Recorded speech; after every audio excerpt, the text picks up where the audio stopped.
Hi అండి. Model blouse ఎలా కుట్టాలో చూపిబోతున్నాను. ఇది షోల్డర్ వచ్చి 7 ఇంచెస్ తీసుకున్నాను. ఆర్మ్ హోల్ రౌండ్ కూడా కోసం 7 ఇంచెస్ తీసుకున్నాను. లెంత్ వచ్చి 10 ఇంచెస్ తీసుకున్నాను. ఇక్కడ నెక్ విడ్త్ వచ్చి 3.5 ఇంచెస్ తీసుకున్నాను. పైన వచ్చి 4 ఇంచెస్ తీసుకున్నాను.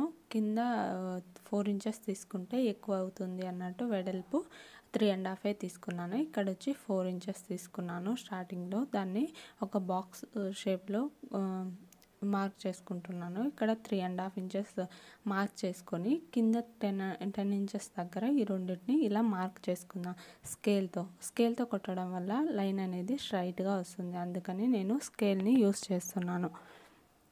ఇప్పుడు తర్వాత 3 ఇంచెస్ దగ్గర ఒక మార్క్ చేసుకుందాం మనము. ఇది వచ్చి మోడల్ కోసం అని ఇలా చేసుకుంటున్నాను. ఇక్కడ వచ్చి 2.5 ఇంచెస్ తీసుకోవాలి. ఇప్పుడు ఇక్కడ రౌండ్ షేప్ తీసుకోండి. అప్పుడే మనకు రౌండ్ అనేది కరెక్ట్గా వస్తుంది. ఇంకొంచెం లోపలికైనా తీసుకోండి, అప్పుడు ఇంకా రౌండ్ అనేది నీట్గా వస్తుంది. నేను కొంచెం అలా తీసాను. ఇక్కడ క్రాస్గా వీడియోలో చూపించిన విధంగా ఇలా తీసుకొని తర్వాత ఇక్కడ కట్ వర్క్ లాగా ఒక మార్క్ చేసుకుందాం. ఇక్కడ ట్రయాంగిల్ షేప్లో ఇక్కడ క్రాస్గా తీసుకొని ఇక్కడ కట్ వర్క్కి మనం ఎలా తీసుకుంటామో అలా తీసుకోండి. వీడియోలో చూపించిన విధంగా నిదానంగా తీసుకోండి. అప్పుడే మనకు షేప్ అనేది నీట్గా వస్తుంది. ఈ తర్వాత ఇక్కడ కట్ చేసుకుంటాం కదా 2.5 ఇంచెస్ దగ్గర ఇక్కడ కూడా కొంచెం క్రాస్గా ఇలా మార్క్ చేసుకోవాలి. ఇలా మార్క్ చేసుకొని పైన బోట్ నెక్ షేప్లో కట్ చేసేసుకోవాలి. దానికోసం నేను ఆర్మ్ హోల్ రౌండ్కి స్కేల్ యూస్ చేస్తారు కదా, దాన్ని యూస్ చేశాను. నార్మల్గా అయితే అలా పెట్టుకుంటాం, ఇందాక పెట్టుకున్నట్టు. ఇప్పుడు బోట్ నెక్ అలా అయితే ఈ విధంగా పెట్టుకుంటున్నాం. ఆ సర్కిల్ అనేది పైకి ఉండేలాగా తీసుకొని ఇలా పెట్టేసుకొని ఈ పార్ట్ అంతా కట్ చేసుకోవాలి. ఇలా కట్ చేసి పెట్టుకున్న తర్వాత లైనింగ్ పార్ట్ని ఒక్కటే కట్ చేసుకొని ఒరిజినల్ పీస్ని కుట్టిన తర్వాత, అంటే మనం ఇప్పుడు వీడియోలో చూపిస్తే మీకు అర్థమవుతుంది. అలా కుట్టిన తర్వాత కట్ చేసుకోవడం వల్ల నీట్గా వస్తుంది. వీడియోలో చూపించిన విధంగానే ఇలా క్రాస్గా కట్ చేసేసుకోండి. అప్పుడే మనకు నీట్గా వస్తుంది. ఇది అనేది చాలా సింపుల్గా ఉంటుంది. దీనికి మనం పైపింగ్ వేసుకుంటున్నాం. నేను శారీలో వచ్చి గోల్డ్ కలర్ వచ్చింది, సో అందుకని నేను గోల్డ్ కలర్తో పైపింగ్ వేస్తున్నాను. ఈ షేప్ అనేది ఇలా వచ్చింది, దాన్ని చూపిస్తున్నాను. ఇప్పుడు మనం ఒరిజినల్ పీస్ని కూడా ఇలాగే కట్ చేసేసుకోవాలి. ఒకసారి కుట్టిన తర్వాత కట్ చేసుకుంటే మనకు షేప్ అనేది అంటే ఎంత క్లాత్ మిగులుద్దా ఏమో అనేది అర్థమవుతుంది. ఇక్కడ 2 జాయింట్లని తీసేయండి. ఇప్పుడు ఒరిజినల్ పీస్ మీద పెట్టి దాన్ని చుట్టూరు బార్డర్ని ఇలా కుట్టేసుకుంటే సరిపోతుంది. నేను కట్ చేసి కుట్టానండి. మీరు కుట్టైనా కట్ చేసుకోవచ్చు, అది మీ ఆప్షను. ఇలా పెట్టి కింద పార్ట్ కట్ అంటే పెట్టకుండా కట్ చేశాను. అప్పుడు ఏమైందంటే ఇక్కడ కొంచెం తగ్గినట్టు అయింది. అందుకని మళ్ళీ దానికి జాయింట్ పడింది. అందుకనే కుట్టిన తర్వాత కట్ చేసుకోవడం వల్ల అప్పుడు మనకేంటంటే ఎక్కడికి ఏం పెట్టాలో అర్థమవుతుంది. ఇటు సైడ్ ఏం జాయింట్ పడలేదు, అందుకని నేను చెప్తున్నా కుట్టిన తర్వాతే కట్ చేసేసుకోండి. ఈ విధంగా ఈ 2 పార్ట్లని వేరువేరుగా కట్ చేసుకోవాలి. ఇది పక్కన పెట్టేసుకొని ఇప్పుడు ఇటు సైడ్ ఆర్మ్ హోల్ సైడ్ నుంచి స్టార్ట్ చేసి మొత్తం చుట్టూరు రౌండ్ కుట్టేశాను. ఇదనేది ఇవి 2 పార్ట్లు ఇలాగే పెట్టుకొని కుట్టుకోండి. ఈ 2 మధ్యలోకి అంటే లైనింగు ఇది ఒరిజినల్ పీసు మీరు సపరేట్ చేసి కుడితే ఒకవేళ 2 అంటే ఎదురెదురుగా కుట్టాలి, లేకుండా ఒకటే సైడ్ కుట్టారనుకోండి మళ్ళీ ఇప్పి కుట్టాల్సి వస్తుంది. అందుకని ఇలాగే ఎదురెదురుగా పెట్టి కుట్టుకోండి, అప్పుడు మీకు నీట్గా ఉంటుంది. ఇక్కడ క్రాస్ ఉన్న దగ్గర కొంచెం పైకి అలా క్రాస్ తీసే కుట్టుకోండి, అప్పుడే నీట్గా షేప్ అనేది కరెక్ట్గా వస్తుంది. కుట్టిన తర్వాత అంటే బ్లౌజ్ అంతా కుట్టిన తర్వాత ఐరన్ చేసుకోండి, అప్పుడు మనకు షేప్ అనేది ఇంకా బాగా నీట్గా కనిపిస్తుంది. ఇలా మొత్తం కుట్టేసుకొని కట్ చేసేసుకోండి. ఎక్స్ట్రాస్ కూడా కట్ చేసుకోవాలి. సేమ్ అటు సైడ్ కూడా ఇలాగే కుట్టుకుంటే సరిపోతుంది. ఇటు సైడ్ కూడా సేమ్ అలాగే కుట్టుకొని ఎక్స్ట్రా పార్ట్ని రెండింటిని కలిపి కట్ చేసుకుంటే అప్పుడు మనకు నీట్గా ఉంటుంది. ఇలా కుట్టేసుకున్న తర్వాత కట్ చేసేసుకుందాం. ఇప్పుడు ఒకదాని తర్వాత ఒకటి ఇలా మొత్తం 2 ఒకటే షేప్లో ఉండేలాగా కట్ చేసేసుకోండి. తర్వాత మన పైపింగ్ వేసుకొని పైపింగ్ కూడా ఏ విధంగా వేసుకోవాలో చూపిస్తాను. కింద పార్ట్ని కూడా సేమ్ అలాగే కుట్టేసుకోవాలి. ఇందాక పై పార్ట్ని ఎలా కుట్టామో అలా కుట్టేసుకొని ఇక్కడ కొద్దిగా జాయింట్ పడింది అని చెప్పాను కదా, దానికి కూడా జాయింట్ వేశాను. అది వీడియో తీయలేదు. ఇలా మొత్తం నిదానంగా కుట్టుకోండి. కావాలంటే ఆ యూ షేప్ అనేది ఇంకొంచెం కిందికైనా తీసుకోండి. నాకు నా నెక్ ఎంత ఉందో అంతవరకు తీసుకున్నాను. నా నెక్ లెంత్ వచ్చి 10 ఇంచెస్ పెట్టుకున్నాను. సో దాన్ని ఇలా కట్ చేసిన తర్వాత కింద ఇప్పుడు ఇలా వచ్చిందండి మొత్తం షేప్ అనేది. తర్వాత మనం దానికి పైపింగ్ వేస్తాము. పైపింగ్ వేసిన తర్వాత కూడా ఎలా ఉందో మీకు చూపిస్తాను.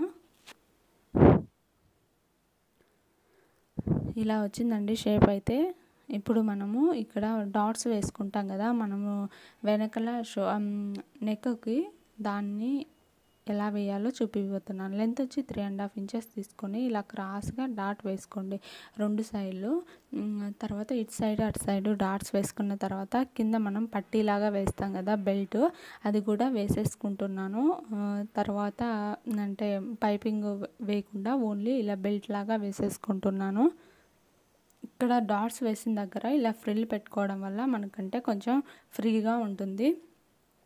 సో అందుకని ఇక్కడ ఫ్రిల్ పెట్టేస్తున్నాను. దానిపైన ఇంకొక కుట్టు వేసుకొని తర్వాత హెమ్మింగ్ కోసం మనం అక్కడ హెమ్మింగ్ వేసుకుంటాం కదా, హెమ్మింగ్ కోసం కూడా వదిలిపెట్టేస్తుంది, సరిపోతుంది. అక్కడ ఇంకొక కుట్టు వేసుకోండి కావాలంటే. ఇందాక చెప్పాను కదా మీకు నా శారీలో వచ్చి గోల్డ్ కలర్ వచ్చిందండి, అందుకని గోల్డ్ కలర్తో నేను పైపింగ్ వేస్తున్నాను. ఇది పైపింగ్ అనే వీడియో చాలాసార్లు చేశాను, కావాలంటే నా యూట్యూబ్ ఛానల్లో చెక్ చేయండి. ఇంకా వెరైటీ డిజైన్స్ కూడా ఉన్నాయి, బ్లౌజ్ డిజైన్స్, అవి కూడా చెక్ చేయండి. ఇక్కడ ఒకటి కరెక్ట్గా ఉండేలాగా, ఒకటి కొంచెం ఎక్కువ ఉండేలాగా తీసుకున్నాను.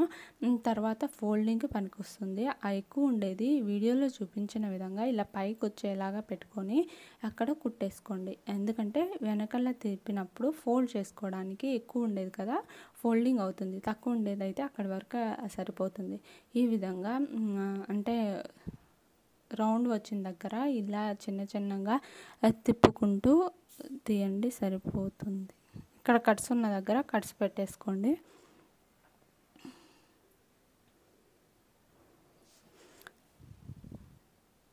ఇక్కడ కట్స్ పెట్టుకున్న తర్వాత ఇటు సైడ్ తిప్పి సేమ్ అలాగే కట్ వర్క్ మనం ఎలా అయితే కుడతామో అలాగే కుట్టుకోవాలి. ఇక్కడ కూడా షేప్ రావడానికి కోసం కట్ చేస్తున్నాను. ఇది కూడా సేమ్ అలాగే పైన బోట్ నెక్ ఉంటుంది కదా, దానికి కూడా ఇలా కుట్టేస్తున్నాను.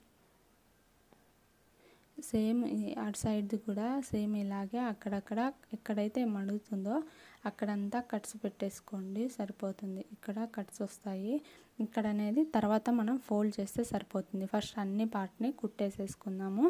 ఇప్పుడు పైనుంచి కింది కుట్టుతున్నాను. ఎక్కువ ఉన్న పార్ట్ అనేది పైకి ఉండేలాగా చూసుకోండి, చిన్న పార్ట్ అనేది కిందికి ఉండేలాగా చూసుకోండి.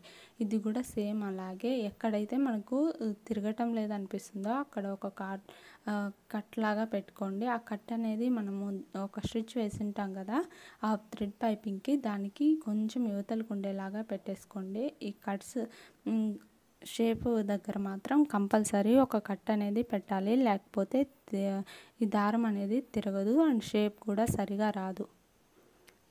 ఈ 2 పార్ట్లు అయిపోయిన తర్వాత కింద పార్ట్ కూడా మనం సేమ్ ఆ విధంగానే థ్రెడ్ పైపింగ్ వేసుకోవాలి. థ్రెడ్ పైపింగ్ సింగిల్ పాదంతోనే వేస్తున్నాను నేను, సింగిల్ పాదంతో అయితేనే నీట్గా వస్తుందని.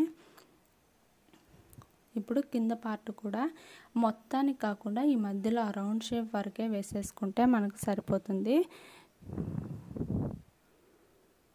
అక్కడికి వేసుకొని అక్కడ తర్వాత ఇందాక చెప్పాను కదా దానికి పైన అణిగేలాగా ఒక కుట్టు వేసుకొని తర్వాత అది ఎక్కువ క్లాత్ పెట్టుకున్నాం కదా దాన్ని కూడా ఒక కుట్టు వేసుకోవాలి. కావాలంటే ఆ క్లాత్ అనేది ముందుగానే ఫోల్డ్ చేసేసుకొని పెట్టుకోండి. కుట్టేటప్పుడు మాత్రం ఆ ఎక్కువ ఉండే క్లాత్ మటుకు పైకి వచ్చేలాగా చూసుకోండి. ఇందాక వీడియోలో చెప్పిన విధంగా ఇలా ఫోల్డ్ చేసి ఆ కుట్టు వేసుకున్నాం కదా, ఇప్పుడు దాన్ని కూడా ఫోల్డ్ చేసి ఇంకొక కుట్టు వేసేసుకుందాం, సరిపోతుంది. ఫైనల్గా అయితే ఇలా వచ్చింది. ఒక పార్ట్ అనేది రెడీ అయింది. సేమ్ అదే విధంగా రెండో పార్ట్ కూడా రెడీ చేసేసుకున్నాను. తర్వాత కింది పార్ట్ కూడా ఫైనల్గా అయితే ఇలా వచ్చింది. ఇప్పుడు ఇక్కడ నుంచి ఇక్కడికి ఇటు సైడ్ అనేది అంటే మనము ఆ పార్ట్ నా చెయ్యి పెట్టిన పార్ట్ దగ్గర కరెక్ట్గా ఉండేలాగా చూసేసుకొని తర్వాత ఒక స్టిచ్ వేసుకుంటే సరిపోతుంది. అది ఒకటి కానీ 2 స్టిచ్చెస్ కానీ వేసుకోండి. ఒకవేళ ఒక స్టిచ్ ఊడిపోయినా ఇంకొక స్టిచ్ ఉంటుంది కదా, అందుకనే ఇప్పుడైతే మనకు వేసుకోవడానికి ఫ్రీగా ఉంటుంది. మళ్ళీ అటాచ్ చేసి మళ్ళీ ఇంకొక స్టిచ్ పడినప్పుడు అయితే కష్టంగా ఉంటుంది. దానికోసం తర్వాత ఇటు సైడ్ది కూడా అలాగే జాయింట్ చేసేసుకోండి. ఇప్పుడు ఇది కూడా ఇక్కడ మనము అంటే నడుం పార్ట్ దగ్గర అనేది పై పార్ట్ కింది పార్ట్ సమానంగా ఉండేలాగా చూసుకొని ఇక్కడ కూడా ఇలా 1/2 ఇంచ్ లోపలికి ఉండేలాగా దానిపైన ఒక స్టిచ్ వేసుకోండి. అప్పుడు సరిపోతుంది, నీట్గా వస్తుంది. ఇప్పుడు పైన థ్రెడ్స్కి పెట్టుకున్నాం కదా, ఆ థ్రెడ్స్ని కూడా స్టిచ్ చేసేసుకోండి. నా కాడ గోల్డ్ కలర్ థ్రెడ్స్ ఉంటే దాన్ని యూస్ చేశాను. ఈ గోల్డ్ కలర్ థ్రెడ్స్ అంటే ఇక్కడ మనకు ఇలా విడిపోతే అవంతా ఊడిపోతాయి. సో అందుకని దానికి ఒక ముడి వేసుకుంటే అది అనేది ఊడిపోకుండా ఉంటుంది. తర్వాత రఫ్ చేసుకొని కుట్టేసుకొని కింద హ్యాంగింగ్స్కి నేను క్లాత్ యూస్ చేసి హ్యాంగింగ్స్ పెట్టాను. ఈ వీడియో నచ్చినట్లయితే లైక్ చేయండి. ఫస్ట్ టైం నా ఛానల్ చూస్తున్నట్లయితే సబ్స్క్రైబ్ చేయండి. Thank you for watching. Thank you.